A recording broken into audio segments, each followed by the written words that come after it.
AC circuit containing only inductor. एक बात starting से बताते हैं कि बच्चे इसमें बहुत परेशान रहते हैं और बहुत कन्फ्यूजन होती हैं, तो इसको याद करने की भी ट्रिक बताएंगे और हर एक चीज़ तुम्हें बहुत डिटेल में समझाएंगे। एक एक चीज़ तुम्हें बहुत अच्छे से क्लियर होती जाएगी और बिल्कुल भी तुम्हें परेशान होने की ज़रूरत नहीं है। सबसे पहले आखिरकार हम बात करेंगे कि तुम्हारे पास कि इंडक्टर का मतलब होता क्या है। तो बेसिकली देखो, किसी भी कॉइलिंग कर दो, ये बेसिकली इंडक्टर ही है। तो हम क्या कह सकते हैं कि सोलोनाइड को ही हम इंडक्टर कहते हैं। तो बेसिकली क्या है, इंडक्टर है। अगर इस इंडक्टर इसको अगर हमने, जो हमारे घर में लाइट आती है 220 वोल्ट की, अगर हमने उससे कनेक्ट किया तो हमें सर्किट में क्या देखने को मिलेगा, उसके ऊपर बात करने वाले हैं। लेकिन सबसे इंपॉर्टेंट बात है कि हम मान के चल रहे हैं कि जो हमने इंडक्टर बेसिकली वायर से बनाया। तो अगर देखो सुनो, अगर तुम इतना इसे अज्यूम करोगे तो वायर है, तो वायर में कुछ ना कुछ रेजिस्टेंस होता है। तो इसलिए हम मान के चल रहे हैं कि इस इंडक्टर में, इस वायर में कोई भी रेजिस्टेंस नहीं है। तो हम क्या कह सकते हैं कि इंडक्टर में जीरो रेजिस्टेंस है। अगर इस वायर में कोई भी रेजिस्टेंस नहीं है तो हम क्या कह सकते हैं कि जो हम इंडक्टर ले रहे हैं वो प्योरली इंडक्टिव एसी सर्किट है। इतनी सी बात समझ में आई कि नहीं आई है? हाँ। अब तुम्हें एक इंडक्टर की खासियत बताएं। देखो, इंडक्टर की खासियत ऐसी है कि अगर तुम इसे, अगर मान लो तुमने 10 वोल्ट दिया तो रिवर्स में भी ये 10 वोल्ट जनरेट कर देगा, क्योंकि यहाँ देखने को मिलता है बैक ईएमएफ। अगर ये तुम्हें नहीं पता कि बैक ईएमएफ क्या होता है, तो इससे पहले तो वीडियो अपलोडेड है, उनमें बहुत डिटेल में समझाया गया है पूरा ईएमएफ के बारे, मतलब बैक ईएमएफ के बारे में, लेंज लॉ, इन सब के ऊपर बहुत डिटेल में बात करी है। इंडक्टर के ऊपर बात करी, तो एक बार अगर उनको देख लोगे तो हर एक चीज़ समझ में आ जाएगी। देखो, हम क्या जानते हैं कि बेसिकली एसी सप्लाई है, तो EMF is equal to E naught sine omega T. तो हम मान के चलते हैं E equal to 10 sine pi. Pi मतलब है कि होता है 60 डिग्री। तो अगर मैं तुमसे पूछूं कि इसका फेस कितना है, वो है 60 डिग्री का। कन्फर्म है? देखो, हर एक बात तुम्हारी यहाँ से क्लियर होती जाएगी, बिल्कुल भी परेशान होने की ज़रूरत नहीं है। अब कहानी आगे की सुनो, लेकिन एक बात याद रखना कि जो भी हम डाटा ले रहे हैं रैंडमली लेते जा रहे हैं। तो जैसे हमने मान लिया कि हमारे पास से ईएमएफ की हमारे पास इक्वेशन है, तो बेसिकली अगर तुमसे पूछे कि ई नॉट की वैल्यू कितनी है, 10 है, मतलब 10 वोल्टेज, तो हम क्या करते हैं कि हम इसकी बेसिस पे ग्राफ बनाते हैं। तो बेसिकली यहाँ रहेगा, ये हाईएस्ट रहेगा। तो बेसिकली अगर तुम यहाँ देखोगे तो इसकी वैल्यू आती है 10 वोल्ट, और अगर तुम यहाँ देखने वाले हो तो इसकी वैल्यू आएगी -10 वोल्ट। कन्फर्म? यहाँ तक कोई दिक्कत, कोई समस्या? हम मान के चल रहे हैं कि यहाँ से लेके यहाँ तक की जो साइकिल है वो है 8 मिनट की। वैसे इतनी लंबी नहीं होती, लेकिन जस्ट मान रहे हैं ताकि तुम्हें अच्छे से समझ में आए। तो बेसिकली ये 0 होगा। यहाँ अगर हम 1 बना देते हैं, यहाँ 2 बनाते हैं, यहाँ 3 बनाते हैं, 4 5 6 7 और 8, तो बेसिकली ये रहा हमारे पास नेगेटिव का एम्पलीट्यूड। तो हम क्या करते हैं कि हमने किया 10:10 पे हमने देखा, 10:10 पे हमने स्विच ऑन किया, और जब 10:11 होते हैं तो हम देखते हैं कि बेसिकली कुछ ए साइकिल यहाँ तक पहुँच चुकी है, और हम देखते हैं कि यहाँ जो वोल्टेज की वैल्यू आ रही है इंस्टेंटेनियस, उसकी वैल्यू देख लेते हैं। मान के चलते हैं 7 वोल्ट आ रही है। जस्ट रैंडम लेते जा रहे हैं। देखो, तो अगर हम क्या कहें तो बेसिकली इस तरीके से काम हो जाएगा कि बेसिकली इंडक्टर है, और ये मान के चलते हैं किस तरीके से, मान लो ये अब 7 वोल्ट की बैटरी बन गई है। जस्ट इंस्टेंटेनियस की बात कर रहे हैं। अगर ये 7 की है तो ये भी बैक ईएमएफ 7 वोल्ट का ही प्रोड्यूस करेगा। तो हम क्या कह सकते हैं कि instantaneous EMF is equal to back EMF. Basically back EMF है कि नहीं है? तो हम बैक ईएमएफ को हम इससे डिनोट करते हैं, बेसिकली हम डिनोट कर रहे हैं ई से। कन्फर्म है? देखो, तो हमने मान लिया है ई से। अब हम जानते हैं कि जो हमारे पास बैक ईएमएफ आता है उसका जो फॉर्मूला होता है वो होता है -LdI/dt। एक बात बता दें कि जो तुम्हारे पास माइनस का साइन आता है, जस्ट वो डायरेक्शन के बारे में इंडिकेशन करता है। अगर मेन हम मैग्नीट्यूड देखते हैं तो इतना आएगा। तो इसका मतलब है कि अगर इंस्टेंटेनियस वोल्टेज की वैल्यू है 7 वोल्ट, तो बैक ईएमएफ की वैल्यू होगी 7 वोल्ट। कन्फर्म है? तो हम क्या देखते हैं कि instantaneous EMF is equal to LdI/dt। Confirm है? देखो, तो हमने क्या देखा है कि इसका हमारे पास इक्वेशन है E naught sine omega T is equal to LdI/dt। यहाँ तक कोई दिक्कत, कोई समस्या मेरे हिसाब से तो नहीं आनी चाहिए। और देखो, हमारे पास ईएमएफ की वैल्यू है और हमें करंट की वैल्यू निकालनी है। मतलब हमारे पास इंस्टेंटेनियस ईएमएफ का फॉर्मूला है, हमें क्या करना है कि हमें इंस्टेंटेनियस करंट का फॉर्मूला निकालना है, क्योंकि दो ही चीज़ बहुत इंपॉर्टेंट होती हैं, एक वोल्टेज होता है, एक करंट होता है। देखो मुझे पता है कि बहुत सारे बच्चों को भी कैच नहीं कर पा रहे हैं, समझ में नहीं आ रहा होगा, लेकिन जैसे जैसे आगे बढ़ते जाएंगे हर एक चीज़ तुम्हारी क्लियर होती जाएगी। तो अब हमारा पर्पस क्या है कि हमें इंस्टेंटेनियस करंट निकालना है, उसकी इक्वेशन निकालनी है। तो हम कैसे कर सकते हैं, इसकी हेल्प से हम बनाएंगे। देखो तो L D I equal to E naught sine omega T. देखो तो हमने क्या किया, हमने देखा L I is equal to E naught upon L sine omega T. तो हमें क्या देखने को मिलता है कि D I equal to E naught upon L sine omega T. हम क्या करेंगे, बेसिकली छोटे से बड़े तक जाने के लिए इंटीग्रेशन कर देंगे। तो इसका इंटीग्रेशन करो, इसका इंटीग्रेशन करो, तो इसका इंटीग्रेशन करोगे तो आई आ जाएगा ई नॉट एल, और इसका इंटीग्रेशन करोगे, हाँ देखो ये डी टी यहाँ आ जाएगा, तो डी टी यहाँ गया है, डी टी आ गया है, integration sign omega T D T. अब कुछ बेसिक सी बात हमें याद रखनी है कि इंटीग्रेशन की, जो काफ़ी इंपॉर्टेंट है। जैसे याद रखनी है कि integration of sine A X D X, इसका इंटीग्रेशन होता है cos X upon cos X A X upon A. इस चीज़ को थोड़ा याद रखना, जो तुम्हारे लिए काफ़ी इंपॉर्टेंट है, और इसके आगे आता है माइनस साइन। क्लियर है? तो हम क्या करेंगे, जब हम इसका इंटीग्रेशन करेंगे तो आई इक्वल टू आएगा हमारे पास E naught L cos omega T upon omega. Clear है? जब भी तुम इंटीग्रेशन करते हो तो इसके साथ कांस्टेंट आता है। मैथ वाले बच्चों को काफ़ी डिटेल में पढ़ाया जाएगा कांस्टेंट का मतलब क्या होता है, ग्राफ में क्या समझते हैं, लेकिन जस्ट मान लो कि यहाँ कांस्टेंट आता है। देखो तो हमने क्या देखा है कि I is equal to E naught L cos omega T upon omega, यहाँ आ जाएगा माइनस साइन। कन्फर्म है? देखो हमने क्या देखा कि हमारे पास जो करंट का फॉर्मूला आ रहा है वो आ रहा है minus E naught L upon cos omega T, omega यहाँ लिख लो। देखो हमारे पास जो करंट इंस्टेंटेनियस करंट का फॉर्मूला आ रहा है वो आ रहा है कॉस के फॉर्म में, और जो हमारे पास इंस्टेंटेनियस वोल्टेज का फॉर्मूला है वो है साइन के फॉर्म में। तो हमारा देखो जब तक कोई कंपैरिजन नहीं कर सकते हो, जब तक दोनों चीज़ एक ही प्लेटफॉर्म पे ना आ जाएं, तो हम क्या करेंगे कि हम इसको साइन में चेंज करेंगे। क्या करेंगे, अब हम इसको चेंज करने वाले हैं साइन में। तो साइन में देखो कुछ इस तरीके से चेंज होता है कि cos theta is equal to होता है sine pi by two minus theta. Confirm है? और minus sine theta is equal to होता है साइन माइनस थीटा। तो हम देखो यहाँ से तुम्हें क्या देखने को मिलता है, देखो हम इसको कन्वर्ट करेंगे सबसे पहले। देखो तो I is equal to minus E naught omega L, इसे हम कन्वर्ट करेंगे sine pi by two minus omega T. देखो इस ऐसे किया तो इसमें कन्वर्ट करते थे, ये थीटा क्या है, यहाँ ओमेगा टी है, तो हमने इसमें चेंज कर दिया है। अब बढ़ते हैं हम आगे। तो अब हमारी मेन प्रॉब्लम क्या रह गई है, वो रह गई है माइनस की, क्योंकि देखो हमने साइन में तो ला दिया है, अब मेन प्रॉब्लम है माइनस की। तो एक बात बता दें कि minus sine theta is equal to the sine minus theta, तो इसको अंदर लाओगे तो हो जाएगा E naught omega L sine minus pi by two minus omega T, ये रहा काम।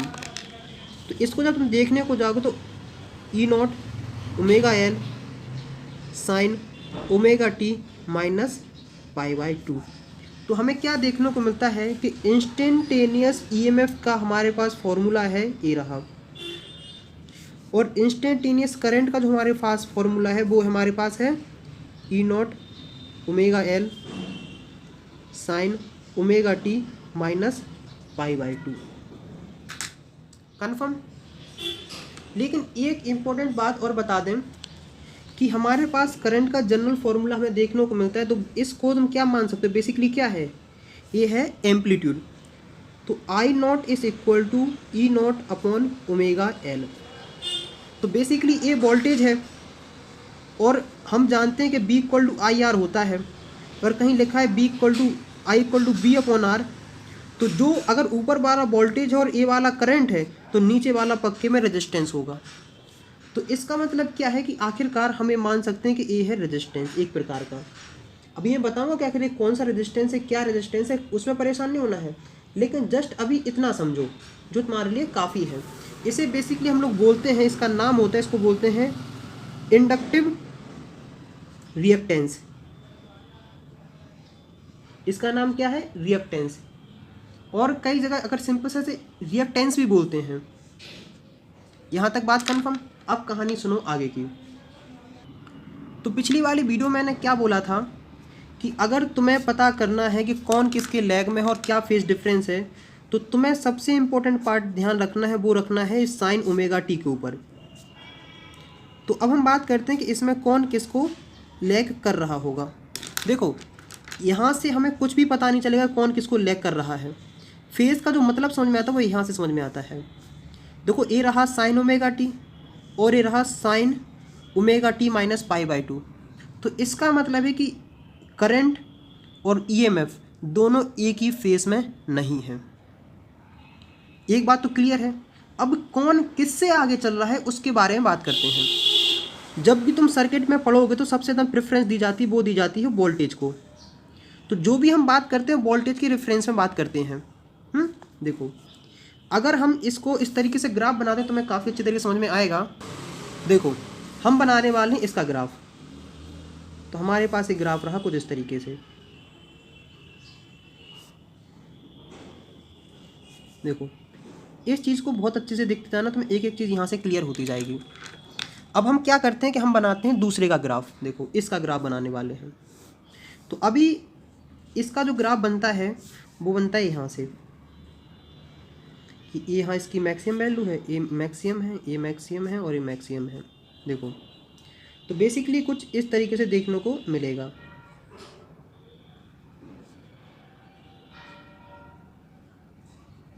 देखो बस इतना सा तुम्हारे लिए काफ़ी होगा याद रखने के लिए। देखो अगर मैं बोलूँ तो ये हमारे पास है ईएमएफ का फॉर्मूला, मतलब ईएफ का ग्राफ। अगर इसको देखने को जाएंगे तो ये है हमारे पास आई का। मैं क्या कहूँगा कि इससे पहले कि जो ग्राफ बनाए उससे पहले ही कहानी भूल जाओ और कहानी रखो यहाँ से याद। देखो बस इतने पे तुम्हें फोकस करना है। इतने फोकस करने का हमारा पर्पज़ ये है कि जब ईएमएफ की वैल्यू मैक्सिमम है तो देखो करंट की वैल्यू मिनिमम है। बात समझ में आ रही कि नहीं आ रही है? जब इस करंट की वैल्यू मैक्सिमम होगी तो बेसिकली ये कुछ नहीं यहाँ पे आता है, इसकी मैक्सिमम वैल्यू यहाँ आती है। मतलब जहाँ ईएमएफ मैक्सिमम होगा वहाँ करंट मिनिमम मतलब जीरो होगा, और जहाँ ईएमएफ जीरो होगा वहाँ करंट मैक्सिमम होगा। मुझे पता है कि हाँ बच्चों को समझ में नहीं आता है, इसको हम दूसरे तरीके से समझाएंगे। मैं कहूँगा ज़्यादा परेशान ना हो, जब ये लेक्चर एंड होगा ना तो मैं हर एक चीज़ इसकी समझ में आ जाएगी और हर एक चीज़ बहुत आसानी से याद हो जाएगी। लेकिन जो बता रहे वो सुनते जाओ बस। देखो ये हमने बनाया है, अब इसका रियल मतलब हम पढ़ेंगे, थोड़ी देर में पढ़ेंगे, लेकिन इसका क्या करते हैं फेज़र डायग्राम बनाते हैं। मैं कहूँगा कि फेज़र डायग्राम बनाना कोई बड़ी बात नहीं है, बहुत आसान होता है फेज़र डायग्राम बनाना। देखो हमने क्या देखा कि हमारे पास जो ईएमएफ है उसकी हमारे पास इक्वेशन थी ई नॉट साइन ओमेगा टी, और जो हमने करंट की हमारे पास इक्वेशन आती वो आती है I equal to I naught sine omega T minus pi by two. Main कहानी यहाँ से स्टार्ट होगी, समझाएंगे। लेकिन एक इम्पॉर्टेंट बात और बता दें तुम्हें कि ओमेगा टी इक्वल टू होता है थीटा। चाहे तुम थीटा लिखो चाहे ओमेगा टी लिखो, दोनों का मतलब एक ही है।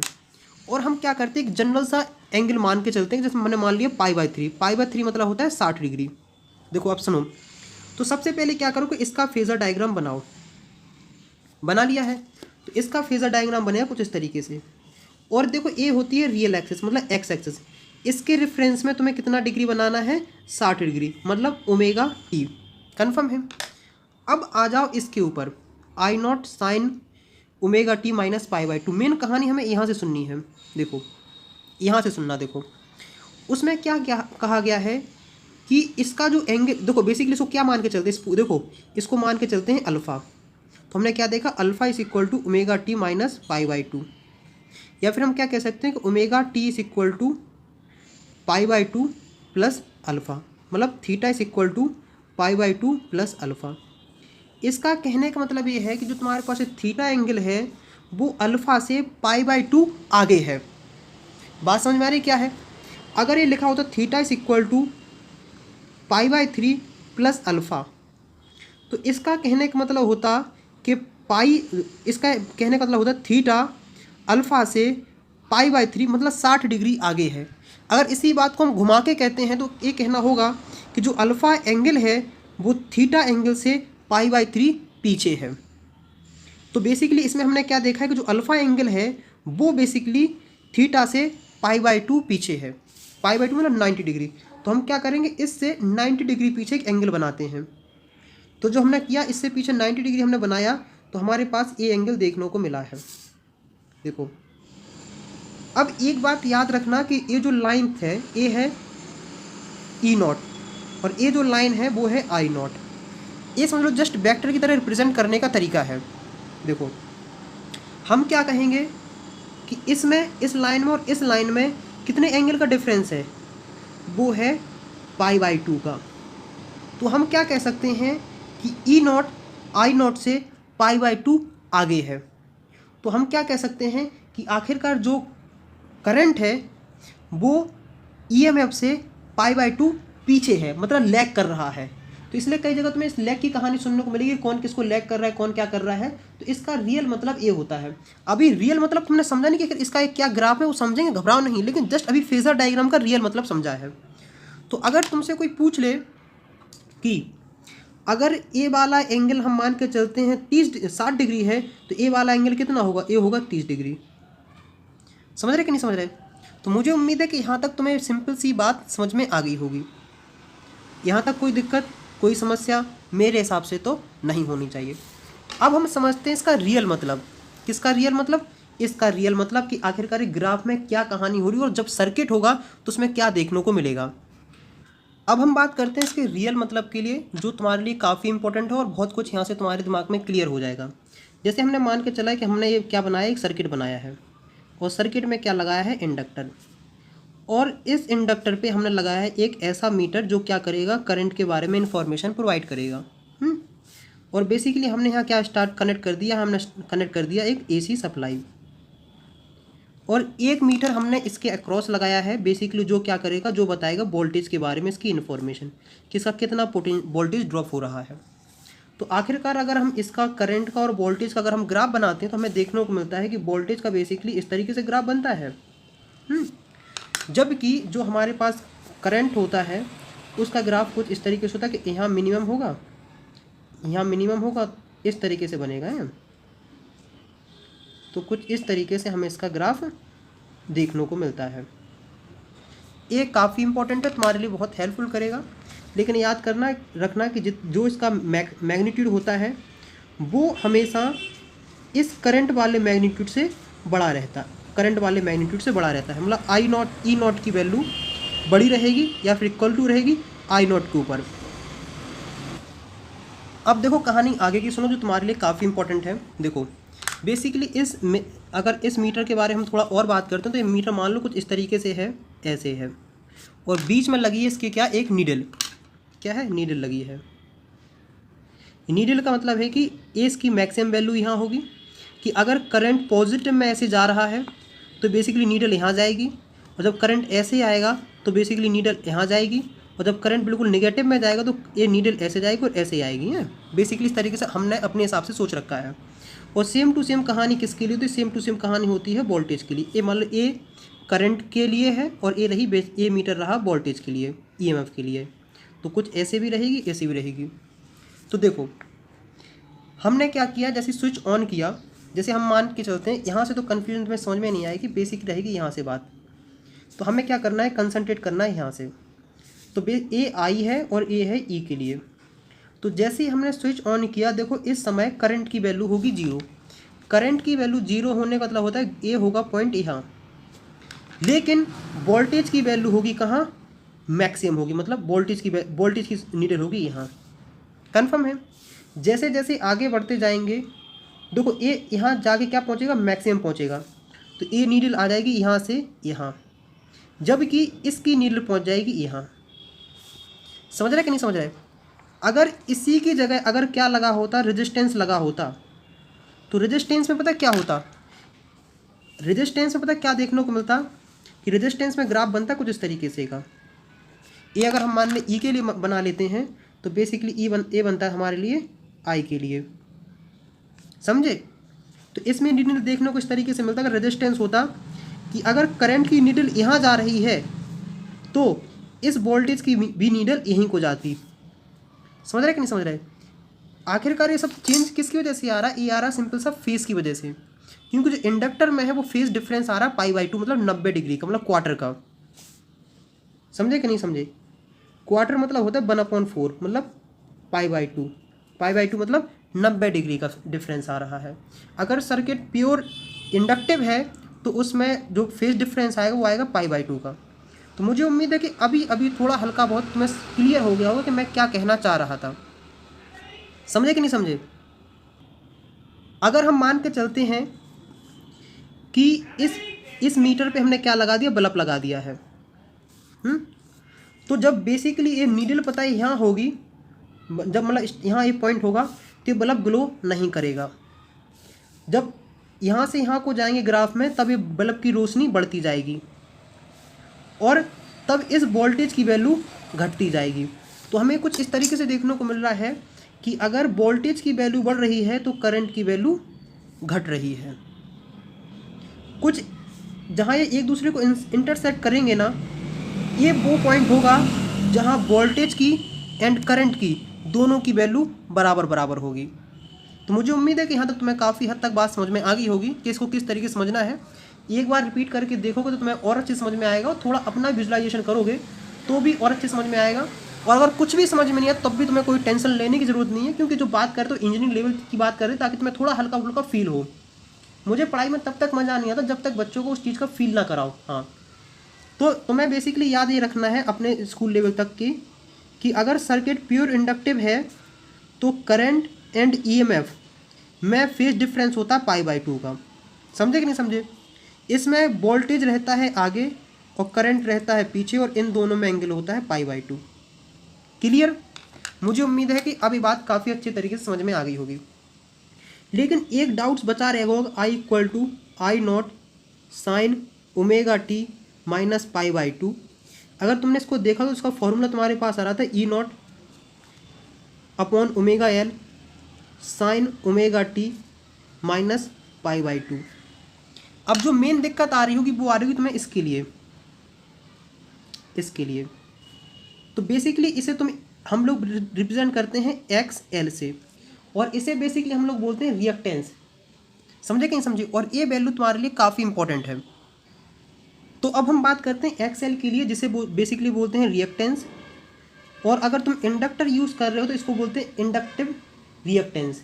क्या बोलते हैं, इसे बोलते हैं इंडक्टिव रिएक्टेंस, क्योंकि अभी जब कैपेसिटेंस पढ़ोगे तब भी वहाँ तुम्हें ये सब चीज़ देखने को मिलेगी, इंडक्टिव रिएक्टेंस। अब एक बात बता दें कि इसकी जो यूनिट देखने को मिलेगी वो होती है ओम, मतलब रेजिस्टेंस, मतलब समझ लो कि रेजिस्टेंस के इक्विवेलेंट ही है। तो मेन बात आती है कि आखिरकार जो हमने XL लिया है, जो हमारे पास XL जो रिएक्टेंस है, आखिरकार ये क्या बताता है। XL की वैल्यू हमें डिनोट करती है कि आखिरकार कोई इंडक्टर कितना अपोज कर रहा है AC करंट का। क्योंकि बेसिकली जब हम इंडक्टर को जब हम ऑन करते हैं तो इंडक्टर पूरा मैक्सिमम करंट स्टार्टिंग में फ्लो करने नहीं देता है। इसका क्या करता है, करंट का अपोज करता है, करंट के चेंज का अपोज करता है। अगर इंडक्टर का रियल मतलब नहीं पता है तो एक बार इंडक्टर वाली वीडियो देख लो, तुम्हें हर एक बात अच्छे तरीके से क्लियर हो जाएगी। तो मुझे उम्मीद है कि आखिरकार ये बात तुम्हें समझ में आ गई होगी इसका रियल मतलब क्या है। हाँ, अब हम बात करते हैं XL के लिए। हमने बात समझ ली कि आखिरकार XL की यूनिट क्या है। XL की यूनिट ओम होती है, और ये बताता है कि आखिरकार कितना अपोजिशन किया जा रहा है करंट का। जैसे मान के चलते हमारे पास दो सिस्टम हैं, एक में XL की वैल्यू है 10 और एक में XL की वैल्यू है 18। तो जिसमें XL की वैल्यू 18 होगी उसमें देखा जाएगा कि यहाँ करंट का ज़्यादा अपोज किया जा रहा है इंडक्टर के द्वारा। क्लियर। अब हम बात करना स्टार्ट करते हैं, वो करते हैं XL पर। तो बेसिकली XL मतलब क्या है, ωL, और ओमेगा की वैल्यू हम जानते हैं 2π/T, तो इक्वल टू 2πf। तो ये फॉर्मूला होता है 2πfL। तो L जो होता है वो होता है किसी इंडक्टर का इंडक्टेंस, 2 कांस्टेंट है, पाई कांस्टेंट। तो बेसिकली देखते हैं कि XL की वैल्यू डायरेक्टली प्रोपोर्शनल टू है F। कि जिस सप्लाई में, जिस एसी करंट में, या फिर बोलते हैं जिस एसी सर्किट में फ्रीक्वेंसी की वैल्यू ज़्यादा होगी उसमें तुम्हें अपोजिशन देखने को भी ज़्यादा मिलेगा। बात कुछ बच्चों को ये समझ में नहीं आई होगी। मतलब जो हम सप्लाई ले रहे हैं वो अगर उसमें फ्रीक्वेंसी की वैल्यू ज़्यादा है तो एक्सएल की वैल्यू ज़्यादा होगी। जैसे मान लो एक फ्रीक्वेंसी तुम्हारे पास है 60 हर्ट्ज और एक है तुम्हारे पास 50 हर्ट्ज, तो अगर तुमसे कोई पूछा जाए कि किस में अपोजिशन ज़्यादा होगा तो वो होगा 60 हर्ट्ज में, क्योंकि XL is directly proportional to F. तो मुझे उम्मीद है कि आखिरकार समझ में आ गई हो। जो फ्रीक्वेंसी वही है जो हमारे पास घरों में सप्लाई आती है, फिर जो बोलते हैं कि जो हमने ईएमएफ लिया था ना उसकी फ्रीक्वेंसी। देखो अब हम बात करते हैं थोड़ा और आगे। अगर फ्रीक्वेंसी की वैल्यू हो जाए अगर 0 तो एक्सएल की वैल्यू हो जाएगी 0। फ्रीक्वेंसी की वैल्यू 0 मतलब अगर फ्रीक्वेंसी की वैल्यू 0 हो जाए इसका मतलब हम बात कर रहे हैं डीसी सर्किट के ऊपर। तो अगर किसी डीसी सप्लाई में इंडक्टर लगा हुआ है तो ये इंडक्टर सिंपली एक वायर की तरह वर्क करता है। क्यों? क्योंकि एक्सएल की वैल्यू हो गई है 0 और एक्सएल की वैल्यू 0 होने से इसका अपोजिशन हो जाएगा 0। वो बात अलग है कि जब स्विच ऑन करते थोड़ा अपोजिशन करते हैं, लेकिन बाद में क्या होता है कोई भी अपोजिशन नहीं किया जाता है। लेकिन एसी सर्किट में हर पल अपोजिशन किया जाता है, क्योंकि हर पल करंट भी चेंज होता है और फ्रीक्वेंसी में भी देखने को मिल रहा है। तो मुझे उम्मीद है कि ये सिंपल सी बात तुम्हें काफ़ी हद तक समझ में आ गई होगी। अब हम क्या करते हैं, अगर तुमसे कोई पूछे कि एक्सएल और फ्रीक्वेंसी का ग्राफ बनाओ तो कैसे बनता है। अगर ग्राफ हो डायरेक्टली प्रोपोर्शनल वाला तो सिंपल सा कुछ नहीं, ऐसी लाइन खींचो और ये रहा ग्राफ। ये बेसिकली एक्सएल है और बेसिकली ये है एफ फ्रीक्वेंसी। तो इसका कहने का मतलब ये है कि अगर तुम फ्रीक्वेंसी की वैल्यू इंक्रीज़ करोगे तो एक्सएल की वैल्यू इंक्रीज़ होती जाएगी। एक्सएल मतलब क्या होता है? Inductive reactance. अब एक इम्पॉर्टेंट बात है जो तुम्हारे लिए काफ़ी इम्पॉर्टेंट है, वो है कि जैसे हम क्या जानते हैं कि I R M S is equal to I naught upon √2। एक कब के लिए है? साइनोसॉइडल के लिए। और हम क्या देखते हैं कि I naught is equal to E naught upon omega L. आखिरकार ये बात कब की कर रहे हैं? हम बात कर रहे हैं कि अगर सर्किट में इंडक्टर है, देखो अगर सर्किट में रेजिस्टेंस होता तो I naught is equal to होता है ई नॉट अपॉन आर। अगर सर्किट में इंडक्टर है तो हम ये यूज़ करेंगे, तो हमारे पास हो जाता है E naught omega L upon √2। Clear है? अब एक बात तुम्हें और बता दें कि अगर तुम्हें याद हो किसका formula, E R M S is equal to होता है, वो होता है ई नॉट अपॉन √2। तो ई नॉट इस इक्वल टू होता है ई आर एम एस √2। तो हम क्या करेंगे, अगर हम इसको ई आर एम एस में चेंज करते हैं तो E R M S √2 omega L upon √2। तो √2 से √2 कैंसिल। तो हमारे पास जो फॉर्मूला बनता है वो हमारे पास बन जाता है कि I R M S is equal to E R M S upon omega L. ये कहानी कब की है? जब सर्किट में हो इंडक्टर। अगर सर्किट में क्या हो, सिर्फ रेजिस्टेंस हो, रजिस्टर हो, तो I R M S equal to E R M S upon R. अब कई बार ऐसा भी कॉम्बिनेशन होता है किसी सर्किट में इंडक्टर एंड रजिस्टर दोनों होते हैं। सारे डिटेल में पढ़ेंगे, हर एक चीज़ तुम्हें क्लियर हो जाएगी। लेकिन आखिरी में हम क्या करते हैं, रिवाइज करते हैं कि तुम्हें क्या क्या याद रखना है।